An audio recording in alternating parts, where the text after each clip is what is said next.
In example 5, we're looking at a geometric series again, but what we are going to be solving for is the n value. So what we don't know is the number of terms in the sequence. So we're given some of the numbers in the sequence, including the last number. And what we don't know is the n value. Okay, so what we can do is figure out, well, the first value is a sub 1 is 200. Based on dividing, you can figure out that the common ratio is 1.5. And again, we know that the last term is that 7,688 and 7/10. So when we set up the recursive definition, the explicit definition, I apologize, n is what we don't know, right? And that's what we're going to solve for. So first thing we do is divide both sides by 200. Then we take the log of both sides.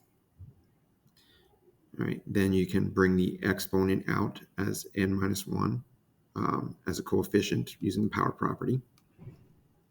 Then you can divide both sides by log of 1.5. Then you add 1 to both sides, and you get that n is approximately 10. So that means there are 10 terms in the series.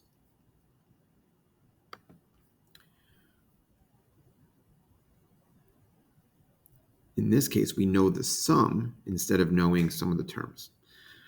The first term is 3, the ratio is 5. Again, we're going to solve for the number of terms in the series. So you set up the formula for a series. The sum is given as 11,718. The first term is given as 3.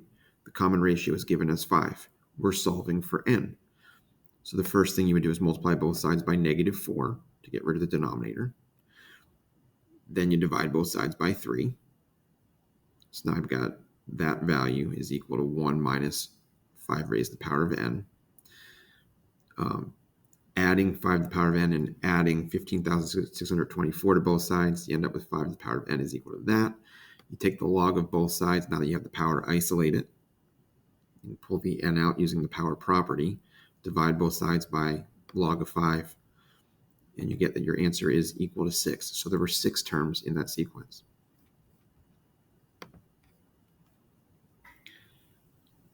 Got a couple to try here. So pause it, give them a try, and then come back and check.